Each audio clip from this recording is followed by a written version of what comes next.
ಎಲ್ಲರಿಗೂ at competitive 1995 YouTube ಚಾನಲ್ಗೆ ಆತ್ಮೀಯವಾಗಿರ್ತಕ್ಕಂಥ ಸ್ವಾಗತ. ಇವತ್ತು ಜಿಕೆಗೆ ಸಂಬಂಧಪಟ್ಟಂತ 5ನೇ ತರಗತಿ. ನಿನ್ನೆ ಕಳೆದ ತರಗತಿಯಲ್ಲಿ ನಾವು ಕರ್ನಾಟಕದ ಭೌಗೋಳಿಕ ಸ್ಥಾನ ಅಂತಕ್ಕಂತಹ ತರಗತಿಯನ್ನ ಅಧ್ಯಯನ ಮಾಡಿದ್ವಿ. ಇವತ್ತು ಅದೇ ಜಿಕೆಗೆ ಸಂಬಂಧಪಟ್ಟಂತ 5ನೇ ತರಗತಿಯಾಗಿರ್ತಕ್ಕಂತಹ ಜಿಕೆ 5 ಅಂತಕ್ಕಂತಹ ಕ್ಲಾಸು ಕರ್ನಾಟಕದೊಳಗಡೆ ಇರತಕ್ಕಂತಹ ಪ್ರಮುಖ ರಾಷ್ಟ್ರೀಯ ಉದ್ಯಾನವನಗಳು ಅಂತಕ್ಕಂಥದ್ದು. ಆ ಒಟ್ಟು ನಮ್ಮ ಕರ್ನಾಟಕದಲ್ಲಿರ್ತಕ್ಕಂತಹ ಪ್ರಮುಖ ರಾಷ್ಟ್ರೀಯ ಉದ್ಯಾನವನಗಳು ಎಷ್ಟಪ್ಪ ಅಂತ ಬಂದಾಗ 5 ಅಂತ ಹೇಳ್ತೀವಿ.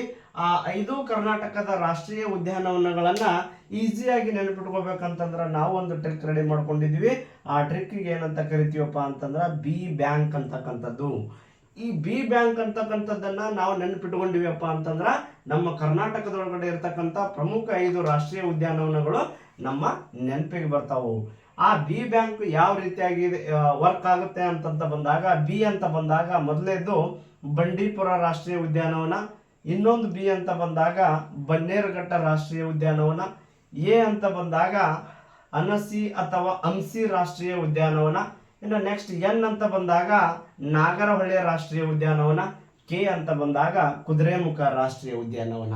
ಈ ಬಿ ಬ್ಯಾಂಕ್ ಅನ್ನೋದನ್ನ ನಾವು ನೆನಪಿಟ್ಕೊಂಡಿದ್ದೇ ಆಗಿದ್ದೇ ಆಯ್ತು ಅಂದ್ರ ನಮಗ ಆ ರಾಷ್ಟ್ರೀಯ ಉದ್ಯಾನವನಗಳ ಮೇಲೆ ಕೇಳಿದಂತ ಪ್ರಶ್ನೆಗೆ ಅತಿ ಸರಳವಾಗಿ ಉತ್ತರವನ್ನ ಪಡೆದುಕೋಬಹುದು. ಈ ರಾಷ್ಟ್ರೀಯ ಉದ್ಯಾನವನಗಳು ಹೆಂಗ್ ಕೇಳ್ತಾನಪ್ಪ ಅಂತಂದ್ರ ಒಂದ್ ಕಡೆ ರಾಷ್ಟ್ರೀಯ ಉದ್ಯಾನವನಗಳನ್ನು ಕೊಡ್ತಾನ, ಇನ್ನೊಂದು ಕಡೆ ಆ ರಾಷ್ಟ್ರೀಯ ಉದ್ಯಾನವನಗಳು ಯಾವ ಜಿಲ್ಲೆಯೊಳಗಿದಾವೆ ಅಂತಕ್ಕಂಥದ್ದನ್ನು ಕೊಡ್ತಾನೆ. ಯಾಕಂದ್ರೆ ಇವು ನಮ್ಮ ಕರ್ನಾಟಕದಲ್ಲಿ ಇರೋದ್ರಿಂದ ಜಿಲ್ಲೆಗಳು ಕೊಡ್ತಾನ.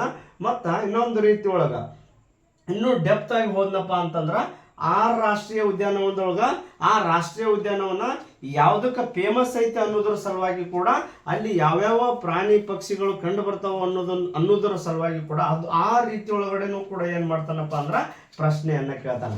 ಅದನ್ನ ಇವತ್ತಿನ ತರಗತಿಯಲ್ಲಿ ನಾವು ಚರ್ಚೆಯನ್ನ ಮಾಡೋಣ ಅಂತ ಹೇಳ್ತಾ ಇವತ್ತಿನ ತರಗತಿಯನ್ನ ಆರಂಭ ಮಾಡ್ತೀನಿ. ಮೊದಲನೇದಾಗಿ ಬಂಡೀಪುರ ರಾಷ್ಟ್ರೀಯ ಉದ್ಯಾನವನ. ಈ ಬಂಡೀಪುರ ರಾಷ್ಟ್ರೀಯ ಉದ್ಯಾನವನ ಅಂತಕ್ಕಂಥದ್ದು ಎಲ್ಲಿ ಐತಪ್ಪ ಅಂತಂದ್ರೆ ಚಾಮರಾಜನಗರ ಜಿಲ್ಲೆಯೊಳಗೈತಿ.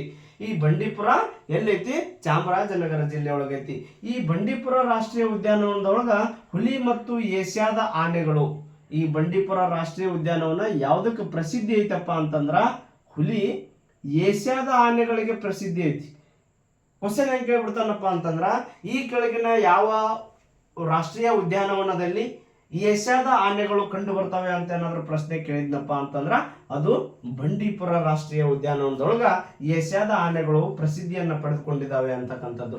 ಇನ್ನು ನೆಕ್ಸ್ಟ್ 2ನೇ ರಾಷ್ಟ್ರೀಯ ಉದ್ಯಾನವನವನ್ನು ನಾವು ನೋಡೋದಾದ್ರೆ ಇಲ್ಲಿ ಬನ್ನೇರುಘಟ್ಟ ರಾಷ್ಟ್ರೀಯ ಉದ್ಯಾನವನ ಅಂತ ಐತಿ. ಈ ಬನ್ನೇರುಘಟ್ಟ ರಾಷ್ಟ್ರೀಯ ಉದ್ಯಾನವನ ಎಲ್ಲೈತಪ್ಪ ಅಂತಂದ್ರ ಬೆಂಗಳೂರದೊಳಗೈತಿ. ಈ ಬೆಂಗಳೂರಿಗೆ ಇನ್ನೊಂದು ಹೆಸರು ಏನಂತ ಕರಿತೀವಪ್ಪ ಅಂತಂದ್ರ ನಾವು ಸಿಲಿಕಾನ್ ಸಿಟಿ ಅಂತಾನು ಕೂಡ ಕರಿತೀವಿ. ಈ ಬನ್ನೇರುಘಟ್ಟ ರಾಷ್ಟ್ರೀಯ ಉದ್ಯಾನವನದೊಳಗ ಸಿಂಹಗಳು ಕಂಡು ಬರ್ತವೆ, ಹುಲಿಗಳು ಕಂಡು ಬರ್ತವೆ. ಹೆಚ್ಚಾಗಿ ಇಲ್ಲಿ ಈ ಬನ್ನೇರುಘಟ್ಟ ರಾಷ್ಟ್ರೀಯ ಉದ್ಯಾನವನದೊಳಗ ಹುಲಿಯನ್ನ ನೋಡ್ಲಿಕ್ಕೆ ಏನಪ್ಪಾ ಅಂತಂದ್ರ ಸಫಾರಿ ಅಂತಕ್ಕಂಥ ಒಂದು ವ್ಯವಸ್ಥೆಯನ್ನು ಮಾಡಿದಾರ. ಅದಕ್ಕೆ ಏನಂತ ಕರೀತಾರಪ್ಪ ಅಂತಂದ್ರ ಹುಲಿ ಸಫಾರಿ ಅಂತ ಕರೀತಾರ. ಈ ಹುಲಿ ಸಫಾರಿ ಯೋಜನೆ ಅಥವಾ ಹುಲಿ ಸಫಾರಿಯನ್ನ ಮಾಡ್ಲಿಕ್ಕೆ ಯಾವ ರಾಷ್ಟ್ರೀಯ ಉದ್ಯಾನವನದೊಳಗೆ ಅವಕಾಶವನ್ನು ಮಾಡಿಕೊಟ್ಟಾರಪ್ಪ ಅಂತಂದ್ರ ಅದು ಬನ್ನೇರುಘಟ್ಟ ರಾಷ್ಟ್ರೀಯ ಉದ್ಯಾನವನದೊಳಗೆ ಅವಕಾಶವನ್ನು ಮಾಡಿಕೊಟ್ಟಾರ. ಇನ್ನೊಂದು ಅತ್ಯಂತ ಪ್ರಮುಖವಾಗಿರ್ತಕ್ಕಂಥ ಪ್ರಶ್ನೆ ಬರುವ ಸಂಭವ, ಚಿಟ್ಟೆ ಉದ್ಯಾನವನ ಕೂಡ ಎಲ್ಲಿ ಕಂಡು ಬರ್ತೈತಿಪ್ಪ ಅಂತಂದ್ರ ಈ ಬನ್ನೇರುಘಟ್ಟ ರಾಷ್ಟ್ರೀಯ ಉದ್ಯಾನವನದೊಳಗೆ ಕಂಡು ಬರ್ತೈತಿ. ಚಿಟ್ಟೆ ಉದ್ಯಾನ ಅಂದ್ರ ನಾವು ಪಾತರಗಿತ್ತಿ ಅಂತ ಏನ್ ಕರಿತೀವಲ್ಲ ಆ ಉದ್ಯಾನವನವನ್ನ ನಿರ್ಮಿಸಿದಂತ ಎಲ್ಲಪ್ಪ ಅಂತಂದ್ರ ಬೆಂಗಳೂರದೊಳಗಡೆ ಇರ್ತಕ್ಕಂಥ ಬನ್ನೇರುಘಟ್ಟ ರಾಷ್ಟ್ರೀಯ ಉದ್ಯಾನವನದೊಳಗ ಚಿಟ್ಟೆ ಉದ್ಯಾನವನವನ್ನ ನಿರ್ಮಿಸಿದ್ದಾರೆ. ಇನ್ನ 3ನೇದಾಗಿರ್ತಕ್ಕಂಥ ಅನಸಿ ಅಥವಾ ಅಂಸಿ ರಾಷ್ಟ್ರೀಯ ಉದ್ಯಾನವನ ಅಂತಾನೂ ಕೂಡ ಕರಿತೀವಿ. ಇವು ಎರಡರೊಳಗ ಒಂದು ಕೇಳ್ತಾನೆ. ಆ ಅನಸಿ ಅಥವಾ ಅಂಸಿ ರಾಷ್ಟ್ರೀಯ ಉದ್ಯಾನವನ ಎಲ್ಲಿ ಐತಪ್ಪ ಅಂತಂದ್ರ ಉತ್ತರ ಕನ್ನಡ ಜಿಲ್ಲೆ ಒಳಗೆ. ಈ ಅಂಸಿ ರಾಷ್ಟ್ರೀಯ ಉದ್ಯಾನವನ ಎಲ್ಲಿ ಕಂಡು ಬರ್ತೈತಿ ಅಂದ್ರ ಉತ್ತರ ಕನ್ನಡ ಜಿಲ್ಲೆ ಒಳಗೆ ಬರ್ತೈತಿ. ಇಲ್ಲಿ ಫೇಮಸ್ ಏನಪ್ಪಾ ಅಂತಂದ್ರ ಕಪ್ಪು ಚಿರತೆ ಅತಿ ಹೆಚ್ಚು ಕಂಡು ಬರ್ತಾವು ಮತ್ತು ಕಿಂಗ್ ಕೋಬ್ರಾ ಅಂತಕ್ಕಂಥದ್ದು ಕೂಡ ಕಂಡು ಬರ್ತದೆ. ಇಲ್ಲಿ ಇದು ನಮ್ಗ ಅತ್ಯಂತ ಪ್ರಮುಖವಾಗಿರ್ತಕ್ಕಂಥದ್ದು. ಕಪ್ಪು ಚಿರತೆಗಳು ಎಲ್ಲಿ ಕಂಡು ಬರ್ತಾವಪ್ಪ ಅಂತಂದ್ರ ಈ ಅಂಸಿ ರಾಷ್ಟ್ರೀಯ ಉದ್ಯಾನದೊಳಗ ಕಂಡು ಬರ್ತಾವು. ಮತ್ತು ಕಿಂಗ್ ಕೋಬ್ರಾ ಅಂತಕ್ಕಂಥದ್ದು ಹಾವು ಎಲ್ಲಿ ಕಂಡು ಬರ್ತೈತಪ್ಪ ಅಂತಂದ್ರ ಈ ಅಂಸಿ ರಾಷ್ಟ್ರೀಯ ಉದ್ಯಾನವನ. ಅಂಸಿ ರಾಷ್ಟ್ರೀಯ ಉದ್ಯಾನವನ ಇರೋದು ಎಲ್ಲಿ? ಉತ್ತರ ಕನ್ನಡದಲ್ಲಿ. ಇನ್ನು ನೆಕ್ಸ್ಟ್ 4ನೇದು ನಾಗರಹೊಳೆ ರಾಷ್ಟ್ರೀಯ ಉದ್ಯಾನವನ ಎಲ್ಲಿ ಕಂಡು ಬರ್ತೈತಪ್ಪ ಅಂದ್ರ ಕೊಡಗು ಜಿಲ್ಲೆಯೊಳಗೆ ಕಂಡು ಬರ್ತೈತಿ. ಇಲ್ಲಿ ಇದು ಕೂಡ ಹುಲಿ ಮತ್ತು ಆನೆಗಳಿಗೆ ಹೆಸರುವಾಸಿಯಾಗಿದೆ. ಈ ನಾಗರಹೊಳೆ ಅಂತಕ್ಕಂಥದ್ದು ಹುಲಿ ಮತ್ತು ಆನೆಗಳಿಗೆ ಹೆಸರುವಾಸಿಯಾಗಿದೆ. ಇನ್ನು ರಾಷ್ಟ್ರೀಯ ಉದ್ಯಾನವನದೊಳಗ ಕರ್ನಾಟಕದೊಳಗಡೆ ಇರ್ತಕ್ಕಂಥದ್ರೊಳಗ ಕುದುರೆಮುಖ ರಾಷ್ಟ್ರೀಯ ಉದ್ಯಾನವನ ಅಂತಕ್ಕಂಥದ್ದು ಏನಪ್ಪಾ ಅಂದ್ರ ಲಾಸ್ಟ್ನೇದು. ಆ ಕುದುರೆಮುಖ ರಾಷ್ಟ್ರೀಯ ಉದ್ಯಾನವನ ಎಲ್ಲಿ ಕಂಡು ಬರ್ತೈತಿ ಅಂದ್ರ ಚಿಕ್ಕಮಗಳೂರು ಜಿಲ್ಲೆಯೊಳಗ ಕಂಡು ಬರ್ತೈತಿ.